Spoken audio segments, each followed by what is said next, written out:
Hello, I'm Jen with the Phoenix Theater Company, and I'm with Jeff Whiting. Jeff, can you introduce yourself and tell us what you're doing with us? Absolutely. Hi, everybody. I'm Jeff Whiting. I'm the director and choreographer of The Roads to Loch Lomond, which we're very excited to be debuting here. All right, so first, really hard question. Tell us about the Road to Loch Lomond. Sure. The Roads to Loch Lomond is really the story behind a song that most everybody knows. You take the high road and I'll take the low road, which is that song called Loch Lomond. But there's a little known legend behind the song, which is a story of two brothers. And this is what our play talks about. These two Scottish brothers who are heading off to the 1745 Jacobite uprising. They're captured by the British.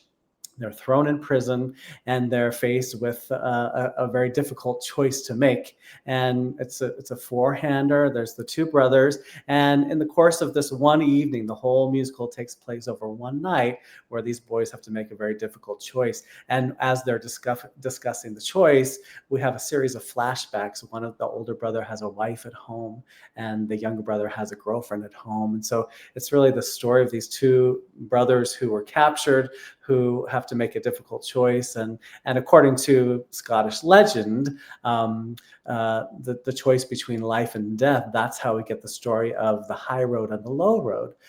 It's by Scottish tradition, the fairies take the soul of a dead soul home on what's called the low road, and the living soldier goes up over the mountain on the high road. So that's how this song really came about. And so we utilize, of course, that beautiful traditional Scottish song that everybody knows, but the rest of the musical is all original music by Neil Douglas Riley and Maggie Herskowitz, who've created this really wonderful tapestry detailing the story of the legend behind Loch Lomond, the song.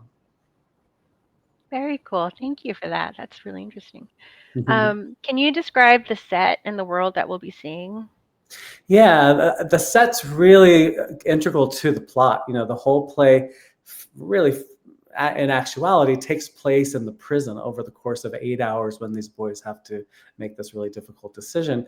They're just in this prison. So the set design really begins with a prison. And then because there's a series of flashbacks that just happen, rather quickly, in a flash, that prison disappears and comes back just from time to time as we go in and out of the prison. And so the scenic design is really primarily a prison. And then in one flash, by use of videography and projections and lighting effects, we're going to take each other back and forth to the cottage where they used to live, to the farm, to the coast of Loch Lomond itself. So we go to some really beautiful places and then back to this really intimate prison. How collaborative is the process with writers, designers, performers when shaping a new work like this? Incredibly. I've been so lucky to work on lots of new projects in my career. And Maggie and Neil have been such wonderful collaborators along the way as we've been developing this piece over the last few years. Collaboration is absolutely essential. They had it originally written, they brought it to me. And so from the director's point of view, I can, it's my job to put it up and visualize it. And so as I was listening to it and reading it and visualizing what it could be, I had additional thoughts about, I'm not understanding how this connects to that. And so over the last few years, we've really been able to craft a structure that works not only as a musical and as a play, but also so that it works physically on stage. So in some cases, for example, I need a little more music to make a little scene change, and how can that tie into the plot? So it's been a really wonderful collaboration between Neil and Maggie and I as we've created this piece. You kind of touched on my next question. Is I was going to ask, what are some of the unique creative or technical challenges that you have to overcome when doing this musical? You kind of said, jail to, Yeah, I think that is kind of the biggest technical challenge, is just that it's just in one flash. It's really like the chime of a clock. Boom, we're transported magically somewhere else. And so my challenge to our lighting designer and our video designer was to, how can we make sure that the set looks imposing, this prison that's kind of, surrounding us, to, in one flash, really take us to one place. So the set has been built in a way so that the walls can quickly separate and reveal behind a big projection screen. We're using rear projections. And so that will actually be projecting some of the prison. And so just in a flash, he can change the image from that to a beautiful lake or to the courts, to the courtyard. Another challenge we have in the play is seasons change. We go from time changes. And so we have Tony, who's our amazing video designer, has created these sequences where we're in the same location and yet it begins to snow and then time passes and now it's spring again. So even looking out the very same window from the cottage, we're going to see those magical things happen. So it has been a real collaboration between all of the designers as well. Mm-hmm. That's really cool. Yeah. Can you explain a little bit about your history with this show and how did you become involved and how long have you been involved with it? Yeah, it's been about 8 years I've been involved in the project with Maggie and Neil. Neil and I worked on a show called Little Dancer, which is Lynn Ahrens and Stephen Flaherty's new show, which is making its way to Broadway as well. And Neil was Stephen Flaherty's assistant at that time, and I was Susan Stroman's assistant. And he said, "Hey, my writing partner and I have written this piece. Do you mind taking a look at it?" So he sent me some demos and sent me the script. And immediately upon listening, I could just see this and it really grabbed me immediately. So I pitched them some directorial ideas just after reading it. And we all kind of knew that this was a good match for all of us. So since that time, we've done several readings and gone back. Every time you put it on its feet and hear actors doing it, you realize things that you need to work on. So we've done several readings. We did a concert version of it a year ago in New York, which was really helpful in helping us figure out some of those things. And I'm very excited about this here at Phoenix Theater to be mounting it fully fleshed out. First time we have full costumes and full sets for the first time. It's been really exciting to see all the pieces coming together. That's really neat. So each character goes through a significant emotional journey. Which character arc resonates most with you and why?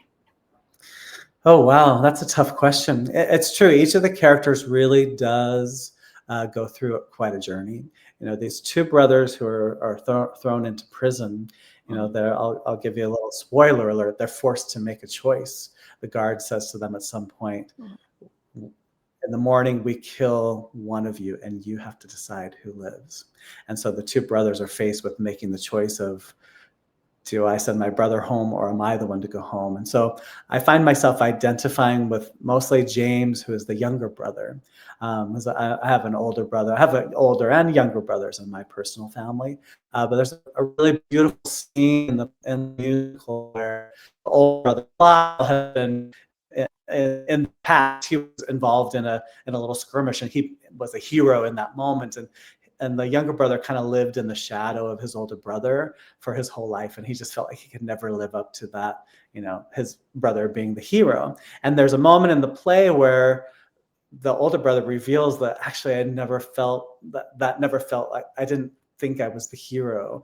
And the younger brother realizes for the first time that, oh, wow, you've been trying to live up to this legend that actually never was. And I was sort of, mad at you about it. And so that scene where they come together, it really takes my breath away every time we do that moment where he says that the older brother says to the younger, "I didn't think I could tell you because I just didn't think you would respect me anymore." And James says, "No, you're my brother. I love you and I respect you." And that almost every time we do it, it just takes my breath away because I just feel that's my relationship with my older brother. Very cool. What excites you specifically about this show? Well, I think what excites me the most about this show is the ability to bring this legend to life in a way that most people don't know. Most everyone, if you sing a little bit of the song, they might not know that it's called Loch Lomond, but everybody knows the bonny, bonny banks of Loch Lomond. But as soon as you begin to tell the story of what the story is about, it really resonates. And so I love bringing this little piece of history to life. And in many ways, particularly in today's world, it's wonderful to see that as much as time changes, relationships often don't change, brothers who don't understand each other, brothers who come together. And same story with their loved ones at home. Did they appreciate them enough while they were there? I think those messages resonated in 1745 when this play takes place. That's also the very same emotional and relationship things that we deal with today. So I love bringing that to life, showing those parallels, and doing it in a way that I think at the end of the play, which I won't give away, I think everybody certainly holds their dear ones very, very close together to see, what sacrifice is really about. What are some adjectives that you'd use to describe the show? Adjectives I would choose for the show is intense, powerful, emotional, driving, romantic.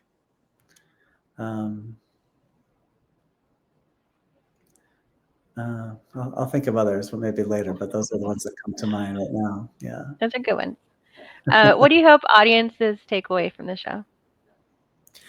I hope that audiences leave the roads to Loch Lomond feeling closer to those that they may not have given a chance to in their own personal lives. I think that's in a way what the story is about. Everyone is fighting their own battles, and nobody really knows what's just under the surface. And this story really forces two people together in a way that forces them to bring that to light. And so I hope that people will recognize that honoring each other and being open to them and being willing to share that love is important. Very cool. That was the last official question, but we have fun flash questions. Okay, So good. the audience can get to know you. All right. First one, haggis, yes or no? Yes. Really? Yes. Okay. If you could have dinner with one character from your show, who would it be? Oh, I would want dinner with Ailey. She's fun. She's flirty. We would have a good laughing time, I'm sure. If you could transport any person to see your show, who would it be? Oh, I would transport my dad, who passed away a few years ago. I would want him to see the show. Share a behind the scenes habit or superstition you have. Say that again?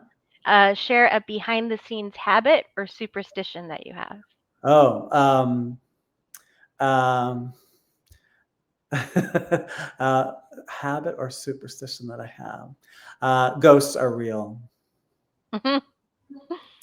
Well, we have many at the theater, so you might say one. What is your favorite song from the show? Ooh, you're making me choose between my children. Your baby. I think my favorite song from the show is "Coming Home Heroes."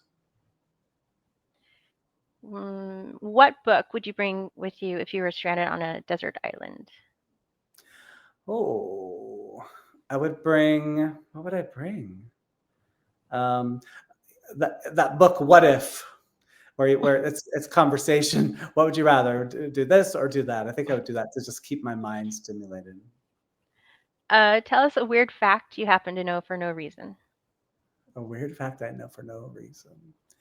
I know how to do brain surgery. Really?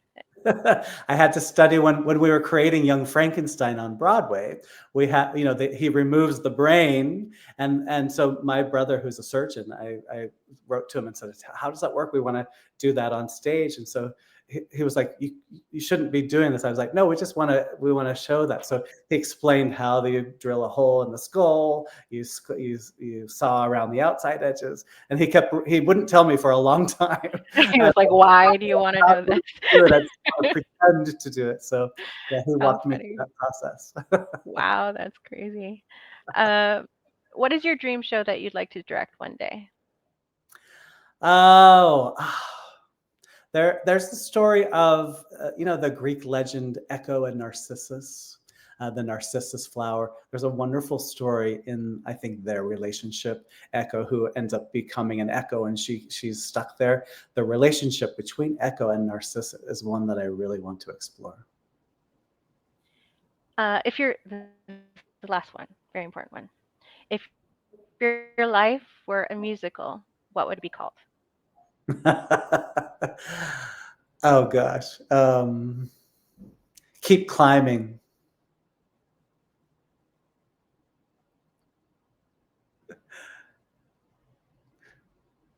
I think I would call it that. Yeah. Like it.